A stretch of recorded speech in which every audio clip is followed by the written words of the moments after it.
നിങ്ങൾക്ക് self എസ്റ്റീമും self റെസ്പെക്റ്റും self കോൺഫിഡൻസും വേണം. ഈ നാർസിസിസ്റ്റുകളുടെ ഇമോഷണൽ ഡ്രാമയിൽ ഒരിക്കലും വീഴരുത്.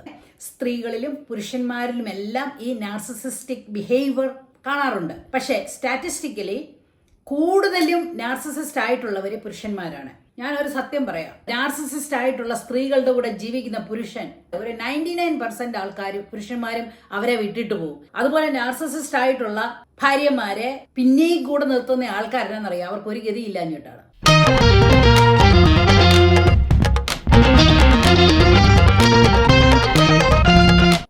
ഹായ് ഗായ്സ്, എല്ലാവർക്കും നമസ്കാരം. ഞാൻ dralicemathew. ഞാൻ നാർസിസിസത്തിനെ പറ്റി 2-3 വീഡിയോസൊക്കെ ഇട്ടിരുന്നു. ആ വീഡിയോസൊക്കെ കണ്ടിട്ട് എനിക്ക് കിട്ടിയ റെസ്പോൺസുകൾ കണ്ടിട്ട് ശരിക്കും പറഞ്ഞു കഴിഞ്ഞാൽ എൻ്റെ തലം മരവിച്ചു പോയി. കാരണം ഇത്രയധികം പേര് ഇതുപോലെയുള്ള പീഡനത്തിന് ഇരയായിട്ടുണ്ടല്ലോ എന്ന് ഓർക്കുമ്പോൾ എത്ര പേരാണെന്നറിയാമോ എന്നെ ഫോൺ വിളിച്ചും ഒക്കെ അവരുടെ കാര്യങ്ങളൊക്കെ പറഞ്ഞത്. അതുകൊണ്ട് തന്നെ വീണ്ടും ഒരു വീഡിയോ കൂടെ ഇടാമെന്ന് വിചാരിച്ചു. നാർസിസിസത്തിനെ പറ്റി കുറെ കൂടിയൊക്കെ ബോധവൽക്കരിക്കണമെന്നൊക്കെ എനിക്ക് ആഗ്രഹമുണ്ട്. എന്നാലും അതിന് മുമ്പായിട്ട് തന്നെ ഒരു സഹോദരി ചോദിച്ച ഒരു ക്വസ്റ്റ്യന് ഞാൻ മറുപടി പറയാമെന്ന് വിചാരിക്കുകയാണ്. ആ സഹോദരി ചോദിച്ചിരിക്കുകയാണെ, നമ്മൾ ബൗണ്ടറി ഒക്കെ വെച്ച് കഴിഞ്ഞപ്പോൾ ഇമോഷണൽ ഡ്രാമ കാണിക്കുമ്പോൾ നമ്മൾ എന്ത് ചെയ്യണം, പ്ലീസ് എക്സ്പ്ലെയിൻ എന്ന്. ശരിക്കും പറഞ്ഞാൽ I really appreciate that girl. കാരണം ആ കുട്ടിക്ക് ഇപ്പം നാർസിസം എന്താണെന്ന് മനസ്സിലായി, നാർസിസിസ്റ്റുമായിട്ട് എങ്ങനെ ജീവിക്കണമെന്നുള്ളത് മനസ്സിലായി. അതുകൊണ്ടാണ് ബൗണ്ടറി ഒക്കെ വെച്ചത്. പക്ഷേ ഇവിടെ നിൽക്കുകയാണ് ഒരു ക്വസ്റ്റ്യൻ, ബൗണ്ടറി ഒക്കെ വെച്ചിട്ട് ഇമോഷണൽ ഡ്രാമ കാണിക്കാൻ തുടങ്ങിയാൽ എന്ത് ചെയ്യുമെന്ന്. വളരെ ശരിയായിട്ടുള്ളൊരു കാര്യമാണത്. ഈ നാർസിസിസ്റ്റുകൾ ഈ മാനിപ്പുലേറ്റ് ചെയ്യാൻ വളരെ മിടുക്കരാണ്. കാരണം നമ്മളൊരു ബൗണ്ടറി വെച്ച് കഴിഞ്ഞപ്പോഴത്തേന് അവർക്ക് അങ്ങോട്ട് അറ്റാക്ക് ചെയ്യാൻ പറ്റുന്നില്ല, ഈ മറ്റേ ആളെ മാനിപ്പുലേറ്റ് ചെയ്യാൻ പറ്റുമെന്ന് അറിയുമ്പോഴത്തേന് അവർ അടുത്ത അടവെടുക്കും ഇമോഷണൽ ഡ്രാമ. അവർക്ക് എമ്പതി എന്ന് പറഞ്ഞ ഒരു സാധനം ഇല്ല, പക്ഷെ അവർക്ക് സിമ്പതി ഭയങ്കരമായിട്ട് വേണം. മറ്റുള്ളവർ അവരെ അങ്ങ് പുകഴ്ത്തണം, അവരെ അങ്ങ് അഡ്മയർ ചെയ്യണം, അവരാണ് സർവവും അങ്ങ് സർവവും എന്ന് നമ്മളൊക്കെ അങ്ങ് പറയണം എന്നുള്ളൊരു വിചാരമാണ് അവർക്കുള്ളത്. അപ്പോൾ അതിർവരമ്പ് വെച്ച് കഴിഞ്ഞാൽ അത് ശരിയാകത്തില്ല. ഇന്നതുപോലെ ബിഹേവ് ചെയ്തില്ലെങ്കിൽ ഇന്നത് ചെയ്യുമെന്ന് പറഞ്ഞു കഴിയുമ്പോൾ അവർക്ക് അങ്ങോട്ട് ആധിപത്യം സ്ഥാപിക്കാൻ കഴിയാത്തതിനാലാണ് പിന്നെ ഇമോഷണൽ ഡ്രാമ കാണിക്കുന്നത്. അവർക്ക് അപ്രിസിയേഷനും അംഗീകാരവും അവര് വലിയ പുള്ളിയാണെന്നുള്ള ഓംനിപൊട്ടന്റ് പോലെയുള്ള ആൾക്കാരാണെന്നുള്ള വിചാരം അങ്ങ് സ്ഥാപിക്കുവാൻ വേണ്ടി അവർ എന്നെ ഡ്രാമയും കാണിക്കും. കാരണം നിങ്ങൾ ഏത് വിധേനയും നിങ്ങളെ ഒന്ന് നിയന്ത്രിച്ച് അവരുടെ അണ്ടറിലാക്കണമെന്നുള്ള ഒറ്റ വിചാരം മാത്രമേ ഉള്ളവർക്ക്. ഈ നാർസിസിസ്റ്റുകൾക്കും ഉണ്ടല്ലോ ഭയങ്കര ഭയമുണ്ട്. ആരെയാണെന്നോ, അവരുടെ നേരെ നോക്കി you are wrong or you are responsible for all these actions, നിങ്ങളുടെ ഉത്തരവാദിത്തമാണ് ഇന്ന ആക്ഷൻസ്, അല്ലെങ്കിൽ you must be accountable for that എന്നൊക്കെ പറയുന്നത് അവർക്ക് സഹിക്കാനേ പറ്റുന്ന കാര്യമല്ല കേട്ടോ. അങ്ങനെ പറയാൻ ധൈര്യമുള്ളവരെ, അല്ലെങ്കിൽ അവർ ചെയ്യുന്ന കാര്യത്തിന് അവരാണ് റെസ്പോൺസിബിൾ എന്ന് പറയാൻ ധൈര്യമുള്ളവരെ അവർക്ക് പേടിയാം. കാരണം അവർക്ക് അവരെ വിൻ ചെയ്യാൻ സാധിക്കുന്നില്ലല്ലോ.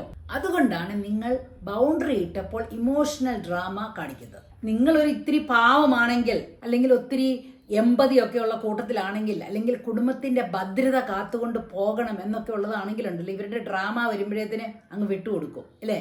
Give me one more chance, ഒരു ചാൻസ് കൂടെ എനിക്കിതാ, ഞാൻ ഇനി അങ്ങനെ ഒന്നും ചെയ്യത്തില്ലെന്ന് പറഞ്ഞ് വന്നു കഴിയുമ്പോൾ ഇവരെ എക്സ്ക്യൂസ് ചെയ്ത് കൊടുക്കും. ഒരു ചാൻസ് കൊടുത്താ ഞാൻ നല്ലവനാകാം എന്നൊക്കെ പറഞ്ഞുകൊണ്ട് വരുമ്പോഴേക്കും നിങ്ങൾ അങ്ങ് ക്ഷമിക്കും അല്ലേ. അങ്ങനെ ചാൻസ് ആഫ്റ്റർ ചാൻസ്, ഇതുപോലെ ഒരു പ്രാവശ്യമാണെങ്കിൽ നമുക്ക് സാധിക്കാം, ഒരു ചാൻസ് കൊടുത്തോണ്ടൊന്നും തെറ്റൊന്നുമില്ല. പക്ഷെ ഇത് ഒരു നിത്യം തൊഴിൽ അഭ്യാസം എന്ന് പറഞ്ഞ പോലെ ഓരോ കാര്യത്തിലും ഇതുപോലെ ചാൻസ് ആഫ്റ്റർ ചാൻസ് കൊടുക്കുന്നവരെ ഈ നാർസിസ്റ്റുകൾക്ക് ഭയങ്കര ഇഷ്ടമാണ്. കാരണം അവർക്ക് നല്ലപോലെ മാനിപ്പുലേറ്റ് ചെയ്യാം, അവർക്ക് വേണ്ട കാര്യങ്ങൾ നേടിയെടുക്കാം, ഇവരെ അടിച്ചമർത്തി അങ്ങ് ഇടാം. കാരണം അവസാനം വന്നു കഴിയുമ്പോൾ നിന്റെ കുറ്റമാണ് എന്നും പറഞ്ഞുകൊണ്ട് അറ്റാക്ക് ചെയ്യാൻ സാധിക്കും. കാരണം 2 ദിവസം കഴിഞ്ഞ് കഴിയുമ്പോൾ അവർക്ക് വീണ്ടും പൂണ്ട് വിളയാടാം എന്ന് തമിഴിലൊരു വർത്തമാനമുണ്ട്. എന്ന് പറഞ്ഞാൽ വീണ്ടും ശക്തിയായിട്ട് അവർക്ക് നിങ്ങളെ ഭരിക്കാൻ സാധിക്കും. നിങ്ങൾ സപ്പോസ് ഒരു അതിർവരം വിട്ടോ എങ്കിൽ അതൊരു അതിർവരമ്പായിരിക്കണം. അത് ലംഘിച്ചാൽ അതിന്റെ കോൺസിക്വൻസ് അനുഭവിക്കുമെന്ന് കണിശമായിട്ടും പറയണം, അത് പ്രവൃത്തിയിലാക്കുകയും വേണം. ഞാൻ നേരത്തെ പറഞ്ഞിട്ടുള്ള ഒരു കാര്യമാണ്, സ്ത്രീകളിലും പുരുഷന്മാരിലും എല്ലാം ഈ നാർസിസിസ്റ്റിക് ബിഹേവിയർ കാണാറുണ്ട്. പക്ഷേ സ്റ്റാറ്റിസ്റ്റിക്കലി കൂടുതലും നാർസിസിസ്റ്റ് ആയിട്ടുള്ളവര് പുരുഷന്മാരാണ്. ഞാനൊരു സത്യം പറയാം, ഇപ്പൊ നാർസിസിസ്റ്റ് ആയിട്ടുള്ള സ്ത്രീകളുടെ കൂടെ ജീവിക്കുന്ന പുരുഷൻ എന്തോ ചെയ്യും? ശരിക്കും പറയാ, കുറച്ചൊക്കെ ഒന്ന് അഡ്ജസ്റ്റ് ചെയ്യാമെന്ന് നോക്കും, ഇല്ലെങ്കിൽ എന്നെ എടുക്കും, അവളെ ഇട്ടിട്ട് പോകും. കണിശമായിട്ട് ഒരു 99% ആൾക്കാരും പുരുഷന്മാരും അവരെ വിട്ടിട്ട് പോകും. സപ്പോസ് അതുപോലെ നാർസിസിസ്റ്റ് ആയിട്ടുള്ള ഭാര്യമാരെ പിന്നെയും കൂടെ നിർത്തുന്ന ആൾക്കാരെന്നറിയാം, അവർക്ക് ഒരു ഗതിയില്ലാഞ്ഞിട്ടാണ്. അല്ലെങ്കിൽ തക്കതായ എന്നതെങ്കിലും കേട് കാണും. അവർക്ക് സെൽഫ് എസ്റ്റീമും കാണത്തില്ല, അവർക്ക് തന്നെ നിൽക്കാനും പറ്റുകയില്ലാത്തതുകൊണ്ട് മാത്രം നിൽക്കുന്നവരേ ഉള്ളൂ. അങ്ങനെ അത് വളരെ കുറവാണ് പുരുഷന്മാരിൽ. അവരിട്ടിട്ട് പോവും, കണിശമായിട്ടും ഇട്ടിട്ട് പോവും. കാരണം അവർക്ക് പിന്നും ഒന്നും നോക്കണ്ട, പിള്ളേരുടെ കാര്യവും നോക്കണ്ട, ആരുടെ കാര്യവും നോക്കണ്ട. എന്തെങ്കിലും ജോലി കാണും, അപ്പൊ എവിടെയെങ്കിലും പോയി അവര് സുഖമായിട്ട് അടിച്ചു പൊളിച്ച് ജീവിക്കും. നേരെ മറിച്ച് ഒരു സ്ത്രീ ആണെങ്കിലുണ്ടല്ലോ, അവിടെ നാർസിസിസ്റ്റ് ഭർത്താവിനെയും കൊണ്ട് സഹിച്ചും ക്ഷമിച്ചും എല്ലാം പോകാവുന്നിടത്തോളം ദൂരം അങ്ങ് പോകും. കാരണം പഴമക്കാർ ഒരു കാര്യം പറയാറുണ്ട്, ഇല വന്ന് മുള്ളെ വീണാലും മുള്ളു വന്ന് ഇലയെ വീണെന്നാലും ഇലയ്ക്കാണ് കേടെന്ന്.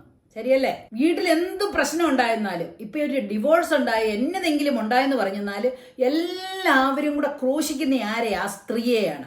ആരും പറയാൻ പോകുന്നില്ല, അയ്യോ ആ സ്ത്രീ ഒരുപാട് അനുഭവിച്ചു, ആ മനുഷ്യന്റെ കൂടെ ജീവിക്കാൻ മേലാഞ്ഞു, അതുകൊണ്ടാണ് ഇട്ടിട്ട് പോയെന്ന് ഒന്നോ രണ്ടോ പേര് ഇവരെ നല്ലപോലെ അറിയാവുന്നവർ പറഞ്ഞു നിൽക്കുക. അല്ലെ ഭൂരിപക്ഷം ആൾക്കാർ, ആ കുടുംബത്തിലുള്ളവരെ എല്ലാവരും പറയും അവള് കേമിയായിട്ടാണ്, അവളെ അങ്ങനെയാണ് ഇങ്ങനെ, അല്ലെ അങ്ങനെ ചിത്രീകരിക്കും. ഇപ്പൊ ഈ സ്ത്രീ തന്നെ വീട്ടിൽ ചെന്നിട്ട് പറയുവാണ്, ഭർത്താവിന്റെ ആൾക്കാരും ഒക്കെ എന്നെ പീഡിപ്പിക്കുകയാണ്, ഫിസിക്കലി, മെന്റലി ആൻഡ് ഇമോഷണലി പീഡിപ്പിക്കുകയാണെന്നൊക്കെ പറഞ്ഞു കഴിയുമ്പോഴത്തേന് വീട്ടുകാര്, പേരൻസും സിബ്ലിങ്സും ഒക്കെ പറയാം, നിന്റെ കുറ്റം കൊണ്ടാണ്, നിനക്ക് ഇച്ചിരി എടുത്തിയാട്ടം കൂടുതലാണ്, നിന്റെ വാ അടങ്ങിയിരിക്കത്തില്ല, നിന്റെ നാക്കിന് കുറെ നീളമാണ് എന്നൊക്കെ പറഞ്ഞ് ഈ സ്ത്രീയെ അടിച്ചമർത്തുക മാത്രമേ ഉള്ളൂ. അങ്ങനെ വരുന്നതുകൊണ്ടാണ് സ്ത്രീകൾ കുറെ പേര് ആത്മഹത്യ ചെയ്യുന്നത്. കാരണം എങ്ങോട്ട് പോകാനായിട്ടാണ്? ആരും ഒരു മോറൽ സപ്പോർട്ടിന് പോലും ഇല്ല. എല്ലാം നിന്റെ തെറ്റാണെന്ന് പറഞ്ഞ് അവർ തിരിച്ചു ഓടിച്ചു വിടും. അല്ലെങ്കിൽ ഈ മകളും മക്കളും എല്ലാം ഒരു ബാധ്യതയായി തീരത്തില്ലേ? അത് ആർക്കും ഇഷ്ടമില്ല. ഇത് നിന്റെ വിധിയാണെന്ന് വിചാരിക്കുക, നീ സഹിക്കുക, ക്ഷമിക്കുക. എല്ലാവരുടെയും ഒരു അഡ്വൈസ് ആണിത്. സ്ത്രീയാണല്ലേ, സഹിക്കുക, ക്ഷമിക്കുക, നിന്റെ വിധിയാണെന്ന് ഓർത്ത് നിൽക്കുക. പക്ഷെ ആ കാലം കഴിഞ്ഞു പോയെന്നുള്ള കാര്യം നിങ്ങൾ ഓർക്കണം കേട്ടോ. അപ്പോൾ ഈ നാർസിസ്റ്റുകളെ നേരിടാനായിട്ട് ആദ്യമായിട്ട് വേണ്ടിയത് ഒരു ബൗണ്ടറി ലൈൻ ഇടുക, അല്ലെങ്കിൽ അതിർ വരമ്പ് നിശ്ചയിക്കുക. എന്നിട്ട് ആ അതിർ വരമ്പ് ലംഘിക്കാൻ അവരെ കൊണ്ട് ഒരിക്കലും അനുവദിക്കരുത്. ചുമ്മാ അതിർ വരമ്പ് ഇട്ടേച്ച് പിന്നെ കരഞ്ഞുപോയി വരുമ്പോഴത്തേന് അത് പാവല്ലേ, പോട്ടെ, കുട്ടികളുടെ അച്ഛനല്ലേ എന്നൊന്നും വിചാരിച്ച് ഇരിക്കരുത്. നിങ്ങൾക്ക് സെൽഫ് എസ്റ്റീമും സെൽഫ് റെസ്പെക്റ്റും സെൽഫ് കോൺഫിഡൻസും വേണം. അങ്ങനെയുള്ളവരെ, ഈ ഹൈ സെൽഫ് എസ്റ്റീമും സെൽഫ് കോൺഫിഡൻസും എല്ലാം ഉള്ളവരെ ഉണ്ട് ഈ നാർസിസ്റ്റുകൾക്ക് ഇഷ്ടമില്ല. കാരണം അവരുടെ അടുത്ത് ഈ കാര്യം ഒന്നും നടക്കത്തില്ല. കാരണം ആ സെൽഫ് എസ്റ്റീം ഉള്ള ഒരാൾക്ക് മറ്റുള്ളവരുടെ വാലിഡേഷൻ വേണ്ട. മറ്റുള്ളവർ പറയുവാണ്, അയ്യോ ഇനിയാൾ നല്ലതാണേ എന്ന് പറഞ്ഞിട്ടുള്ള വാലിഡേഷൻ വേണ്ട. അവര് ചെയ്ത പ്രവൃത്തികൾ കൊണ്ട്, അല്ലെ ഓരോരുത്തർക്കും കിട്ടുന്ന, അവരിൽ നിന്നും കിട്ടുന്ന അനുഭവം കൊണ്ട് നല്ലതാണെങ്കിൽ നല്ലതാണെന്ന് പറഞ്ഞാൽ മതി. മനസ്സിലായോ? ആ സെൽഫ് എസ്റ്റീം ഉള്ള ആള് അവർ നല്ല പ്രവൃത്തികളെ ചെയ്യത്തുള്ളൂ. അവർക്ക് അതിനെക്കുറിച്ച് മറ്റുള്ളവർ എന്ത് പറയണമെന്നുള്ള ഒന്നുമില്ല. അവര് പോട്ടെന്ന് പറയും. മറ്റുള്ളവർ പറഞ്ഞിട്ടല്ല നിങ്ങൾ ആരാണെന്ന് അവർ മനസ്സിലാക്കേണ്ടത്. നിങ്ങളുടെ പ്രവൃത്തികൾ കൊണ്ട് മറ്റുള്ളവർ നിങ്ങൾ ആരാണെന്ന് മനസ്സിലാക്കട്ടെ. അത് വിട്ടുകൊടുക്കണം. പ്രൂവ് ചെയ്യാനൊന്നും പോകരുത്. പ്രൂവ് ചെയ്യുന്ന ഇവരുടെ ഒട്ടോടൊന്നും പറഞ്ഞു കൊടുത്താലൊന്നും ഇവരുടെ തലയിലൊന്നും കയറത്തില്ല. പ്രത്യേകിച്ച് നിങ്ങളുടെ പാർട്ട്ണർ ഒരു നാർസിസിസ്റ്റ് ആണെങ്കിൽ നിങ്ങൾ അതിർവരമ്പ് കണിശമായിട്ടും ഉണ്ടാക്കണം. എന്നിട്ട് നിങ്ങളൊരു അതിർവരം ഉണ്ടാക്കിയിട്ടുണ്ടെങ്കിൽ കണിശമായിട്ടും അതിൽ ഉറച്ചു നിൽക്കണം. സപ്പോസ് അതിർവരമ്പിൽ ലംഘിച്ചാൽ നിങ്ങൾ ചിലപ്പം പോലീസിൽ കംപ്ലൈന്റ് ചെയ്യേണ്ടി വരുമായിരിക്കും, അല്ലെ ഡിവോഴ്സ് ചെയ്യേണ്ടി വരുമായിരിക്കും. എന്താണെന്ന് വെച്ചെന്നാൽ ചെയ്യണം. നമ്മൾ പിന്നെ ഓർക്കണ്ട, എൻ്റെ ഒരു ഫ്രണ്ട് ഉണ്ട്, ഒരുപാട് സഹിച്ചു ക്ഷമിച്ചു, ഒരു രക്ഷയില്ലാതെ വന്ന അവസാനം പുള്ളി കുറേ പ്രാവശ്യം പറഞ്ഞു, നിങ്ങൾ ഇങ്ങനെയൊക്കെ പെരുമാറി കഴിഞ്ഞാൽ ഞാൻ പോലീസിൽ ഇൻഫോം ചെയ്യുമെന്ന് പറഞ്ഞു. പുള്ളിക്കാരൻ ഓർത്തില്ല പോലീസിനെ വിളിക്കുമെന്ന് കേട്ടോ. ഈ പുള്ളിക്കാരത്തെ എന്നെ അടുത്തെന്ന് അറിയാമോ, സഹിക്കാൻ മേലഞ്ഞപ്പോൾ പോലീസിനെ വിളിച്ചു. 5 മിനിറ്റ് ആ പോലീസ് വന്നു. പുള്ളിക്കാരനെ കൊണ്ട് പോയി അന്നേരം തന്നെ. എന്നിട്ട് പറഞ്ഞു, ഈ സ്ത്രീയുടെ വീടിന്റെ 500 മീറ്റർ അകലെ വരെ പോലും നിങ്ങൾക്ക് വരാൻ പെർമിഷൻ ഇല്ല, അങ്ങനെ എന്നതെങ്കിലും ഒരു ഇൻസിഡൻസ് ഉണ്ടെങ്കിൽ ഞങ്ങളെ വിളിച്ചോളാൻ പറഞ്ഞു. അതാണ് ചെയ്യേണ്ടിയ കാര്യം. എങ്കിലേ ഇവര് പഠിക്കത്തുള്ളൂ നമ്മൾ എന്തുമാത്രം സഹിക്കുന്നത്. ശരിയാണ്, ഇപ്പം കൂട്ടരും ശേഷരും വീട്ടുകാരും എല്ലാരും പറയുമായിരിക്കും, അവൾ എന്നാ ഒരു പന്ന സ്ത്രീ ആയിട്ട് അവിടെ കിട്ടിയവനെയുണ്ട് പോലീസിനെ കൊണ്ട് പിടിപ്പിച്ചെന്ന്. പക്ഷെ ആ സ്ത്രീക്ക് മാത്രമേ അറിയാമുള്ളൂ അവൾ എന്തുമാത്രം സഹിച്ചെന്നുള്ള വിവരം. മനസ്സിലായോ? അവരൊന്നുമല്ല ജീവിക്കുന്നത്. അതുകൊണ്ട് അതിർവരം വിട്ടിട്ടുണ്ടെങ്കിൽ അത് കണിശമായിട്ടും ലംഘിക്കാതിരിക്കാൻ നോക്കണം. ലംഘിച്ചാൽ അതിന്റെ കോൺസിക്വൻസസ് എന്താണെന്ന് നിങ്ങൾ പറഞ്ഞു കഴിഞ്ഞാൽ അത് തന്നെ നടപ്പിലാക്കണം. കാരണം ഇങ്ങനെയുള്ളവരുടെ കൂടെ ജീവിച്ചിട്ട് നമ്മുടെ ജീവിതം നരകതുല്യമാക്കേണ്ട യാതൊരു കാര്യവുമില്ല. ശരിക്കും പറഞ്ഞാൽ ഈ സഹോദരി ഒരു ഫിസിക്കലോ ഇമോഷണലോ മെന്റലോ പീഡനങ്ങൾ അനുഭവിച്ചുകൊണ്ട് മാത്രമാണ് ഇങ്ങനെ ഒരു അതിർവരമ്പൊക്കെ വെച്ചത്, അല്ലേ? അപ്പോൾ ഈ നാർസിസിസ്റ്റുകളുടെ ഇമോഷണൽ ഡ്രാമയിൽ ഒരിക്കലും വീഴരുത്. അതുകൊണ്ട് എന്റെ വീഡിയോ കാണുന്ന എല്ലാവരും ഒരു ഹൈ സെൽഫ് എസ്റ്റീം കീപ്പ് ചെയ്യാനായിട്ട് നിങ്ങൾ ശ്രമിക്കണം. അല്ലെങ്കിൽ ഒരു ഒരു സെൽഫ് എസ്റ്റീം ഉള്ളവരായി ജീവിക്കാൻ വേണ്ടി വേണ്ടത് എന്താന്ന് വെച്ചാൽ ചെയ്യണം. നാർസിസ്റ്റുകളെ അവരുടെ പ്രവൃത്തിക്ക് ഉത്തരവാദികളാക്കണം. They are responsible or make them accountable for their actions. അങ്ങനെയൊക്കെ ചെയ്യുമ്പോൾ മറ്റുള്ളവർ നിങ്ങളെ ഭയങ്കരിയാണ്, അഹങ്കാരിയാണ് എന്നൊക്കെ പറഞ്ഞിരിക്കുക. പക്ഷേ അതൊന്നും സാരമില്ല.